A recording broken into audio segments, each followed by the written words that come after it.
শুধু শিশুদের বইয়ের মেলা চলছে বহরমপুরে। এবারে এই মেলা ৩২তম বর্ষে। শিশুদের বইমেলা কোথায় চলছে, কি কি বইয়ের সম্ভার রয়েছে বইমেলায়, দেখুন একটি প্রতিবেদন। আপনার আনন্দে আমাদের উদযাপন, বিয়ে হোক বা পার্টি, বহরমপুরে এবার luxury banquet hall at golden retreat. জেলায় একমাত্র পিলারলেস ব্যাংকোয়েট, আছে স্পা, সালন, ক্লাব মেম্বারশিপের সুযোগও। বহরমপুর শিল্প তালুকে গোল্ডেন রিট্রিট। ভারতবর্ষের প্রথম শিশু বইমেলার শুরু হয় শহর বহরমপুরেই। দেখতে দেখতে ৩২ বছরে পা দিল শিশুদের বইমেলা। শিশুদের বইমুখী করতে শিশুদের জন্য বইমেলা বহরমপুরে সূর্যসেনা পরিবারের আয়োজনে। ৩২তম মুর্শিদাবাদ জেলা শিশু বইমেলা ও সাংস্কৃতিক উৎসব চলছে বহরমপুরের কৃষ্ণনাথ কলেজ স্কুল মাঠে। ছোটদের জন্য বইয়ের সম্ভারে সেজেছে মেলার স্টল। বইমেলায় পাঠকদের উপস্থিতি, শিশুদের জন্য বই নিয়ে কি ভাবনা সূর্যসেনা পরিবারের। শুধুমাত্র বই পড়া মানে কিছু কিছু ভারী ভারী বই, কিন্তু যাদের যেরকম বই সে ধরনের বই দেওয়া হয় না। আমরা দেখছি তো এখানে বইমেলা, বাবা মা আসছে, গার্জেনরা আসছে, কিছু কিছু দেখছে, কিন্তু ব্যাপারটা একটু জানে না। ব্যাপারটা আমাদেরকে একটু, যেহেতু সমাজটা পাল্টেছে, যুগটা পাল্টিয়েছে, হ্যাঁ, বিজ্ঞান আবিষ্কার হয়েছে, পাশাপাশি বই বিক্রি করার পদ্ধতিটা পাল্টাতে হবে। কাদের জন্য বই, কি জন্যে বই, যদি বইমেলাগুলো সেভাবে বই তৈরি করে, প্রকাশনা করে, ব্যবসার জন্য করে, কিন্তু পাঠকদের কি ধরনের বিভিন্ন রকম পাঠক আছে, সেই পাঠকদের উপযোগী করে বই তোলা, সেইভাবে ভাগ করা, সেটা হয় না আর কি। এটা আমাদের অভিজ্ঞতা, আমি সূর্যসেনা করে বা ছাত্র সঙ্গে মিশে যেটা মনে হয়েছে। চিড়িয়াখানায় একদিন থেকে পক্ষী জগৎ, পরিবেশ দূষণ থেকে ভূমিকম্প আর দাবানল। বইয়ের পাতা উল্টে জ্ঞানের সঞ্চার হোক শিশুদের।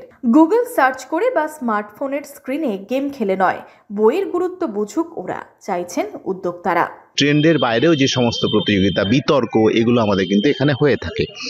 এবং স্কুলের বাচ্চাদের নিয়ে এখানে প্রতিদিনই সাংস্কৃতিক অনুষ্ঠান রয়েছে বিভিন্ন ধরনের। আমাদের এই মেলা শুরু হয়েছে গত শনিবার, শেষ হবে আগামী বৃহস্পতিবার। হ্যাঁ, একটা আমরা মানে টানের বিপ্রতীপে হাঁটার একটা প্রচেষ্টা নিয়েছি, যে বাচ্চারা একটু বই পড়ুক, বই দেখুক, কারণ সবই তো মোবাইল টিভি কেন্দ্রিক হয়ে গেছে। কিছুটা বই পড়লে এবং মানুষের কল্পনার জায়গাটাও তৈরি হয়। আমরা সেই চেষ্টাতেও খানিকটা তো আমাদের রয়েছে বলতেই পারেন। স্টলে স্টলে নতুন নতুন বইও এসেছে। শিশুরা কতটা আগ্রহী, অভিভাবকরা কতটা সচেতন, বই পড়া এবং কেনার ক্ষেত্রে আগ্রহ কি কমছে? নতুন বই এসছে এবছর, শান্তিনিকেতনে আশ্রম, এই বইটা এসছে। তারপরে ORS, সবই এইটা NBT এর বই। বেলুন, তারপরে এই রবীন্দ্রনাথ ঠাকুর, আরো বেশ কয়েকটা বই এসছে। এই ওই যে বন্ধুর নাম ম্যাও, বাচ্চাদেরই বই সব এগুলো। আমি অনেক বাচ্চাকে দেখছি কাঁদতে কাঁদতে যাচ্ছে, তো বই কিনে দিচ্ছে। সে কোনো সমস্যা, আর্থিক সমস্যা হতে পারে বা অন্য কিছু, কিন্তু আগ্রহ নাই সেটা বলাটা ভুল। শীতের দুপুরে বাবা মায়ের হাত ধরে মেলায় খুদে পাঠকরা, বিভিন্ন স্কুলের পড়ুয়ারা সাংস্কৃতিক অনুষ্ঠান প্রতিযোগিতায় অংশ নেয়। অভিভাবকরা কি বলছেন? ভারতবর্ষের একমাত্র শিশু বই মেলা, সেটা আমাদের বহরমপুর শহরে হয় এবং এর জন্য আমরা চিরকৃতজ্ঞ থাকব সূর্যসেনা পরিবারের কাছে, সূর্যসেনা পরিবারের প্রধান যিনি নির্মল সরকার মহাশয়ের কাছে, যে তাদের উদ্যোগে এত সুন্দর একটা মেলা অনুষ্ঠিত হয়। ইন্টারনেটে তো বাচ্চাগুলো খুব আর্টিফিশিয়াল হয়ে যাচ্ছে না, যদি বাচ্চা আনতে পারি, বই পড়াতে পারি, অন্তত কিছুটা সামাজিক হবে তারা কিছুটা সামাজিক হবে। আজকাল বাচ্চারা তো সামাজিক নয়, সেই ঘরে একাই একটা ইন্টারনেট নিয়ে পড়ে থাকে। শিশু বইমেলার আয়োজন নিয়ে কি বলছেন সাংস্কৃতিক কর্মী থেকে শিক্ষক? শুধু এই বইমেলায় নয়, তাদের শিশুদের নিয়েই তাদের কারবার।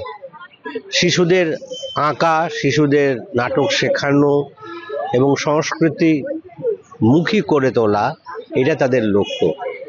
এই যান্ত্রিক যুগে, বিচ্ছিন্নতার যুগে সূর্যসেনা পরিবার যেটা করছে, বিশেষত বইমেলাটা, তার জন্য নিশ্চয়ই তাদের কৃতজ্ঞতা প্রাপ্য। বাচ্চাদের জন্য শিশু বই মেলা মুর্শিদাবাদ না, আমার বাড়ি অ্যাকচুয়ালি নদিয়া। নদিয়াতেও আমি এরকম কোনো উদ্যোগ বা এরকম কোনো আয়োজন আমি দেখতে পাইনি। এটা খুবই ভালো। আপনারা চাইছেন গার্জেন হিসেবে যে অবশ্যই অবশ্যই, মানে এরকম শিশু বইমেলা শুধু মুর্শিদাবাদ বহরমপুর প্রপার টাউনেই নয়, বিভিন্ন গ্রাম অঞ্চলে প্রত্যেকটা জায়গায় যদি এরকম বইমেলা হয়ে থাকে, তাহলে বাচ্চাদেরকে মোবাইলের আসক্তি থেকে কিছুটা না হলেও দূরে রাখা সম্ভব হবে। বহরমপুর থেকে রামচন্দ্র বিশ্বাসের রিপোর্ট, ইমাজিন কমিউনিটি মিডিয়া।